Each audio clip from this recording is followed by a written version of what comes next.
খেয়াল নেই নাকি? জ্ঞান আক্কেল কি বিদায় নিয়েছে? কেন মা, কি হয়েছে? কি হয়েছে?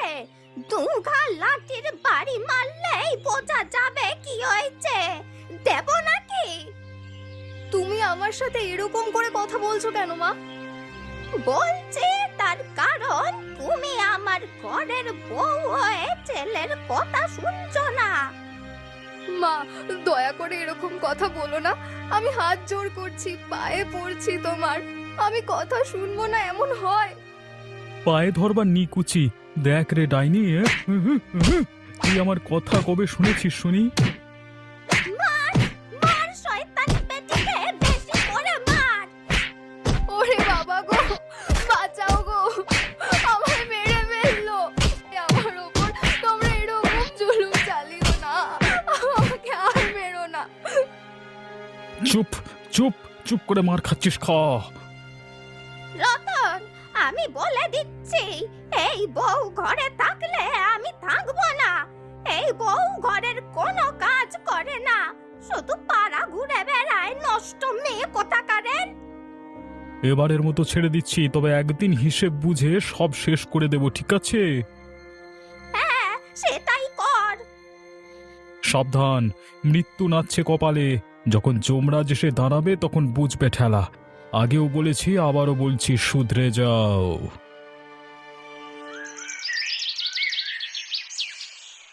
এই তুমি কি বোকা নাকি? কেন, কি হয়েছে? এই যে এমন একটা বউ পুষেছো যাকে কিনা পায়ের নিচে রাখতে পারছো না। এই বউ মানে পায়ের নিচে রাখা উচিত, আর তোমার বউ তো মাথায় উঠে ঘাস খায়। কি আর করি বলো, সেরকম মেয়ে তো ভাগ্য করে জোটে। ভাগ্য যখন করেনি তখন এটা কি বা রেখেছো কেন? কি আর করব বলো? তাড়িয়ে দাও, তাড়িয়ে দাও, কুত্তা বিড়ালের মতো দূর দূর করে ভাগিয়ে দাও, মজা বুঝবে তখন। কি আর মজা বুঝবে, কথা শুনলে তো। সেই জন্যই বলছি, সে যখন তোমার মায়ের কথা, তোমার কথা শুনছেই না, ঘরের কাজ করছে না, তখন ভাগিয়ে দাও, বুঝবে মজা। এটাই মানে ঠিক করবার একমাত্র উপায়। কিন্তু তাতে কি সমাধান হবে? অবশ্যই হবে। আমার কথা শুনলে ফল পাবে বলে রাখলাম, না হলে ওরকম মেয়ে নিয়ে কোনোদিন সুখে থাকতে পারবে না। ঠিকই বলেছো ভাই, ওকে নিয়ে যেন সুখ নেই জীবনে। সুখ নেই যখন তখন তাড়িয়ে দাও, নিজের রাস্তা নিজেকে দেখতে দাও। বাইরে দুনিয়া দেখলে বুঝবে কত মজা। ঠিক বলেছো, আমি এটাই করব ওই মেয়ে ছেলের সাথে। এতক্ষণে বললে সঠিক পুরুষ মানুষের মতো কথা।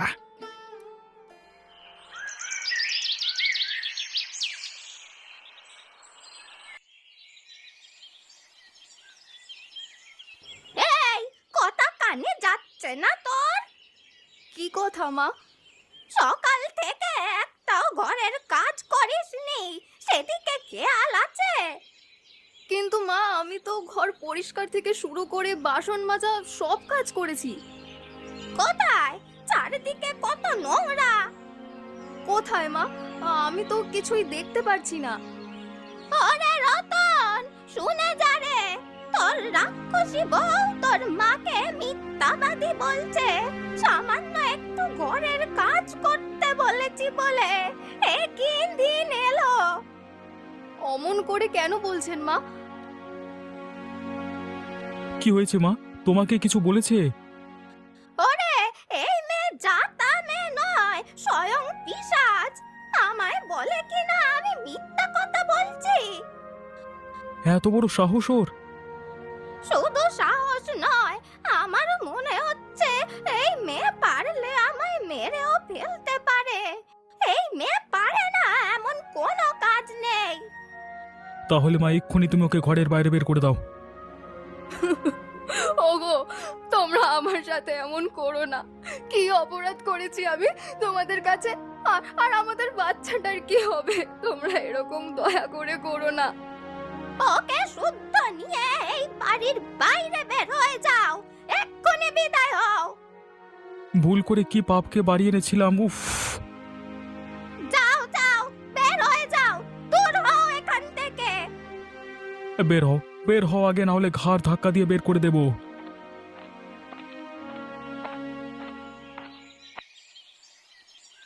আজকাল কি হচ্ছে, কিছু খবর রাখছো?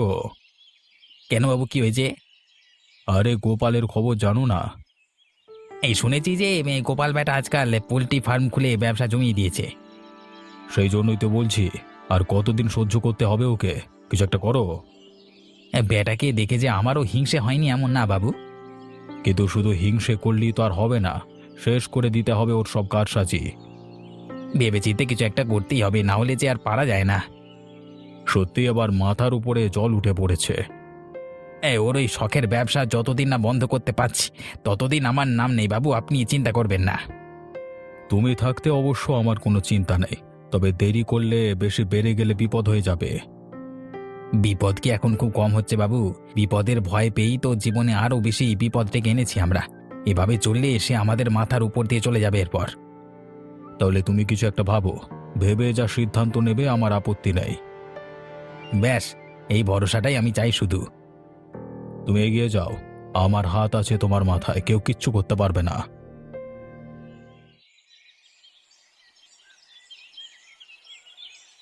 কই গো বুড়িমা, বাড়ি আছো? কি হয়েছে বাবা খগেন? এই যে আমি এসেছি এটা নিশ্চিত করতে যে তুমি নাকি নিজের বৌমার নাতনিকে ঘরে থেকে তাড়িয়ে দিয়েছ। হ্যাঁ, ঠিকই কথা। তাড়িয়ে দিয়েছি কারণ ওই মেয়ে আমার কোনো কথা শুনতো না। তা ঠিক করেছো, আমি রতনকে সেই কথাই বলেছিলাম সেদিন। এটা একদম উচিত কাজ করেছো। কি করব বলো, বড্ড জ্বালাচ্ছিল। এবার বুঝবে ওরা কত ধানে কত চাল। হ্যাঁ, এই দুনিয়ায় বেঁচে থাকাটা সুখের ভাত খেয়ে যে কতটা কঠিন সেটা বোঝা উচিত ওদের। তোমাদের মতো ভালো মানুষদের যদি কদর করতে না জানে তাহলে তো এমন লোকের নরকেও ঠাঁই হবে না দেখছি। ঠিক কথা, আমি চাই যাতে সবচেয়ে কঠিন সাজা হোক ওদের। বাইরের পৃথিবীতে স্বামী ছাড়া বাঁচার চেয়ে বড় জ্বালার কিছুতেই নেই। সেটাই বোঝা উচিত ওই মেয়ে ছেলের। সেটা বুঝবে, দেখবে খেতে পাবে না এবার থেকে। হ্যাঁ, ভিক্ষে করে খেতে হবে। তবে একটা কথা মনে রাখবে, কি কথা? মনে রাখবে যে এবার যদি খেতে না পেয়ে কাঁদতে কাঁদতে আসে তোমাদের দরজায় পাত্তা দেবে না কিন্তু। সে আর বলতে, ওই মেয়ে ছেলেকে পাত্তা দেব না কোনোদিনই।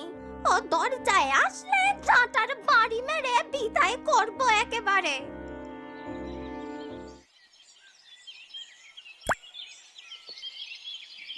মা, কি এত চিন্তা করছো? কপালে যা আছে তাই তো হবে, তার চেয়ে বেশি কি আর পাবো আমরা বলো?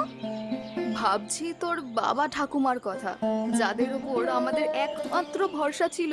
তারা তো কুকুর শিয়ালের মতো আমাদের ঘর থেকে তাড়িয়ে দিয়েই খালাস। কিন্তু আমাদের চলবে কি করে সে কথা কেউ ভাবলো না একটাবারও। আমরা এবার কি খাবো বলতো? তুমি এত ভাবছো কেন মা? কিছু একটা ব্যবস্থা ঠিকই হয়ে যাবে। তা কি ব্যবস্থা হবে? দেখো, বিপদ যেমন এসেছে, বিপদ থেকে উদ্ধারের ব্যবস্থাও তেমনই আসবে। তুমি কিচ্ছু ভেবো না মা। তুই কি ব্যবস্থার কথা বলছিস বলতো? আমি তো কিছুই বুঝতে পারছি না। এই ব্যাপারে একমাত্র একজনই সাহায্য করতে পারে, আর সে হলো গোপাল কাকা। সাহায্য করবে বলছিস? নিশ্চয়ই করবে। গোপাল কাকার মতো ভালো মানুষ আর দুটো হয় না গো।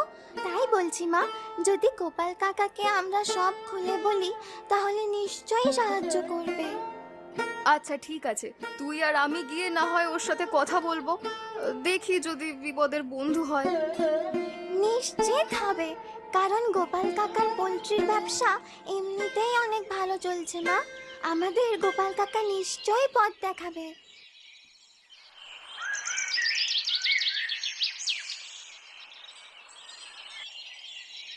লতা, একটা কথা ছিল তোমার সাথে। কি কথা নীলিমা?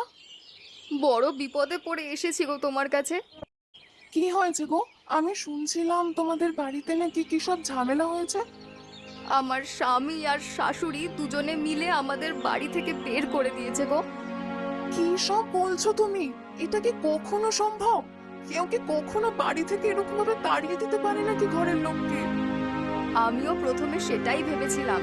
প্রথমে তো আমিও অবাক হয়েছিলাম, কিন্তু যখন সত্যি বাড়ি থেকে বের করে দিল তখন আর কোনো উপায় রইলো না আমাদের কাছে গো। এখন তো আমরা কি খাবো, কি করে বেঁচে থাকবো তাই জানি না। তাই এসেছি তোমার কাছে, একটু সাহায্য করো না দিদি। আচ্ছা ঠিক আছে, তুমি বলো আমি তোমাকে ঠিক কি সাহায্য করতে পারি। গোপালদার তো অনেক বড় ব্যবসা, তাই আমার মেয়ে পূজা বলছিল যে এই বিপদের দিনে যদি মানুষটা আমাদেরকে একটু সাহায্য করেন তাহলে আমরা বেঁচে যাই। কিন্তু তার তো পোল্ট্রি ফার্মের ব্যবসা, সেই ব্যবসায় তোমরা কি কাজ করতে পারবে? আমরা সব ধরনের কাজ করতে পারবো, কারণ আমরা এখন খেতে পারছি না। তাহলে বরং তোমরা একটা কাজ করো, আমি তোমাদের ওর সাথে কথা বলে জানাবো। একটু অপেক্ষা করো তোমরা। ঠিক আছে, তুমি ভরসা দিলে তাই আমি আশ্বস্ত হলাম। আমি বিশ্বাস করে থাকবো তোমাদের ওপর। বেশ, একটু অপেক্ষা করো, নিশ্চয়ই আমি একটা ভালো খবর দিতে পারবো তোমাদের।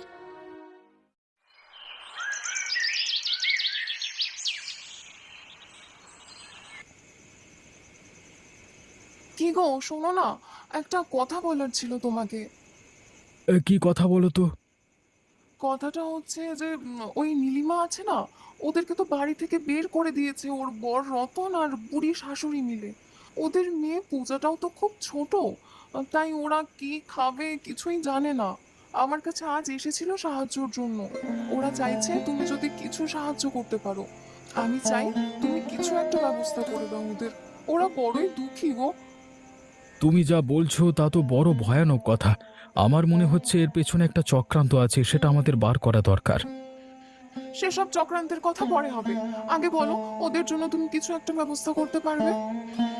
দেখো, আমি যতদূর জানি নীলিমা খুব ভালো রান্না করতে পারে সে। তাই আমি অনেক দিন ধরেই তোমাকে বলেছিলাম যে একটা মাংস ভাতের হোটেল খুলবো বলে। তাহলে এখন সেটাই করতে পারি আমরা। আমার পোলট্রির পাশের জমিটাতে একটা মাংস ভাতের হোটেল মানে খুলে দিচ্ছি, যেখানে নীলিমা রান্না করবে। আমার পোলট্রির মাংস ওখানে রান্না করে খাওয়ানো হবে, আর সেই সুস্বাদু খাবার লোকে পছন্দ করবে বলে আমার খুব বিশ্বাস। এ তো খুব ভালো বুদ্ধি। এই তাহলে আমি কি নীলিমাকে জানিয়ে দেবো পুরো বিষয়টা? হ্যাঁ, জানিয়ে দিয়ে তুমি ওকে প্রস্তুত থাকতে বলো। আমি হোটেলের বন্দোবস্ত কাল থেকেই করা শুরু করছি। আচ্ছা ঠিক আছে, আমি না খুব খুশি হয়েছি তোমার এই বুদ্ধিতে। হ্যাঁ, অসহায় মানুষদের সাহায্য না করতে পারলে আর মানুষ হয়ে জন্মালামই বা কেন বলো তো? ঠিক বলেছো গো, এই জন্যই তো তোমাকে আমি এত ভালোবাসি। আজ বড় আনন্দের দিন গোপালদা। আপনার সাহায্যে আমরা একটা নতুন জীবনের মুখ দেখতে চলেছি। সত্যি মানুষটা এত ভালো বুদ্ধি বের করেছে যে আমিও না খুব খুশি হয়েছি। তোমাদের সাহায্য করতে পেরে সত্যি আমার মনটাও খুব ভরে উঠেছে গো। এবার দেখো তোমরা, আমি খুব মন দিয়ে রান্না বান্না থেকে শুরু করে সব কাজ করব। হোটেলটা খুব আনন্দ করেই চালাবো। আমিও সাহায্য করব তোমাদের কাজে।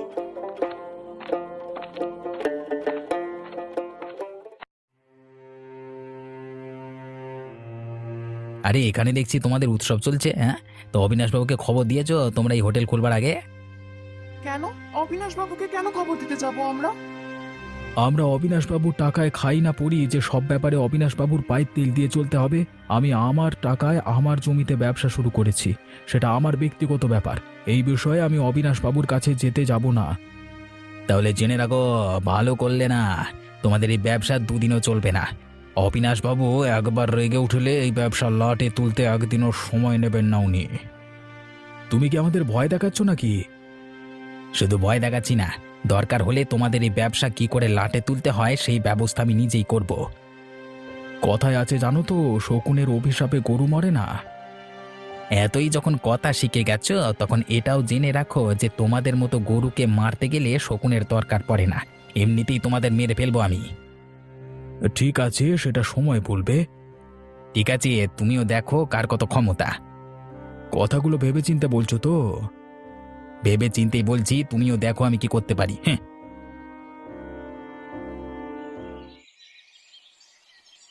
হ্যাঁ, বাবু একটা কিছু ব্যবস্থা এবারে করতেই হবে। হ্যাঁ, গোপালের বাড়াবাড়ি আর সহ্য হচ্ছে না। তাহলে তো সেটা অনেক আগেই করা উচিত ছিল। রতনের বউ বাচ্চাকে ঘর থেকে তাড়িয়ে দিয়েছে মানে আমার চক্রান্তে, আর সেই তারা গিয়ে উঠেছে গোপালের আশ্রয়ে। এই গোপাল ওদেরকে নিয়ে নিজের পোল্ট্রির পাশে একটা নতুন ভাত মাংসের দোকান দিয়েছে। সবাই ওর দোকান থেকে এখন খাবার খাচ্ছে আর রান্না করছে নীলিমা নিজে। মানে সেই দিমাকে যেন ওদের আর মাটিতে পা পড়ছে না। আমি পরিষ্কার আপনার কথা বলতে বললো যে আমি কোনো অবিনাশ বাবুকে মানে মানি না, মানে যাত্রা মানে আরও কথা বললো। যা করবার আছে করনি তো বলো কি আর কি, মানে এরম করে। এত বড় কথাটা ওরা বলতে পারলো? এত সাহস হলো কি করে ওদের? জানি না কিভাবে হয়েছে এত বড় সাহস, শুধু এতটুকু জানি যে এই সাহস বেশি বাড়তে দিলে আমাদের মাথার উপর দিয়ে চলে যাবে ওরা। ভালো করে মন দিয়ে শোনো, একটা বুদ্ধি আছে। তাদের সাপও মরবে আর লাঠিও ভাঙবে না। এই কি বুদ্ধি সেটা? বুদ্ধিটা হচ্ছে যে তুমি রাতের বেলায় চুপি চুপি গিয়ে ওদের পোলট্রিতে বিষ মিশিয়ে দাও, যাতে সবগুলো মুরগি একসাথে শেষ হয়ে যায়। আর মুরগি যখন শেষ হয়ে যাবে তখন ভাতের হোটেলটাও বন্ধ হয়ে যাবে মাংসের অভাবে। এদিকে এত টাকা লোকসান দিয়ে গোপাল আর মাথা তুলে দাঁড়াতে পারবে না, তখন বুঝবে অবিনাশের সাথে লাগবার ফল কি। এই ঠিক আছে বাবু, আমি তাই করবো। আজকের অপমান আমি মেনে নিতে পারছি না, আমার গা জ্বালা করছে।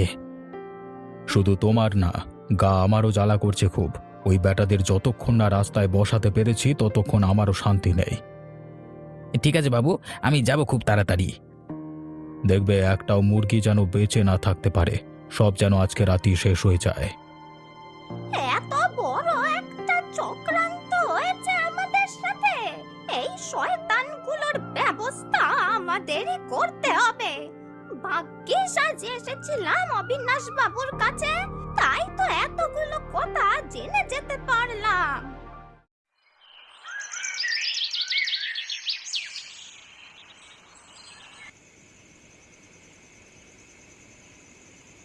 মা, তুমি এরকম শুকনো মুখে বসে রয়েছো কেন সন্ধ্যে থেকে? তার কারণ আমি আজ অবিনাশ বাবুর বাড়িতে গিয়েছিলাম, সেখান থেকে অনেকগুলো সত্যি জেনে এসেছি। কি সত্যি? ওরে রতন রে, আমাদের সব শেষ হয়ে গেছে রে। ওই শয়তান খগেন আর অবিনাশ বাবুর চক্রান্তে সব শেষ হয়ে গেছে আমাদের। ওরাই চক্রান্ত করে আমাদের মাথায় বিষ ঢুকিয়ে আমাদের সুন্দর বৌমা আর বাচ্চা পূজাকে ঘর থেকে তাড়িয়ে দিয়েছে। আমাদের মিথ্যা কথা বলে ওরা প্রতারণা করেছে। আজ আজ আমি সব জেনে এসেছি আড়ালে দাঁড়িয়ে। আমি নিচে কানে সব শুনে এসেছি। এখন ওরা চাইছে গোপাল আর নীলিমার হোটেলটাও ধ্বংস করে দিতে। কি বলছো মা তুমি এসব? অবশ্য খগেন আমাকে বলেছিল বটে বউকে ঘর থেকে তাড়িয়ে দিতে। তাহলেই বুঝে দেখ খগেন কিরকম বদমাইশ লোক। কিন্তু এখন আমরা কি করতে পারি মা? আমাদের যে বড় ভুল হয়ে গেছে। এখনো সময় আছে রতন, ওই অবিনাশকে গিয়ে ধর আর ওকে উচিত শাস্তি দে, তবে এই বিপদ থেকে আমরা রক্ষা পাবো। না হলে দেখবি সব শেষ হয়ে গেছে। তোমার কথা শুনে আমার মাথার ভেতরে আগুন জ্বলছে মা। তুমি দেখো আমি ওদের কি করতে পারি, শুধু কালকে সকালটা হতে দাও। এমন ভাবে শাস্তি দিবি অবিনাশকে যাতে পরে কখনো এরকম করার কথা ভাবতেও না পারে। বেশি বাড়াবাড়ি করলে ওকে আমি জেলের ভাত খাইয়ে তবে ছাড়বো। ঠিক বলেছিস, আইনি একমাত্র এর ব্যবস্থা করতে পারে। আমি আইনের দরবারে যাব দরকার হলে, তবু আমি অবিনাশ আর খগেনকে ছাড়বো না, এই প্রতিজ্ঞা করলাম তোমার কাছে আমি।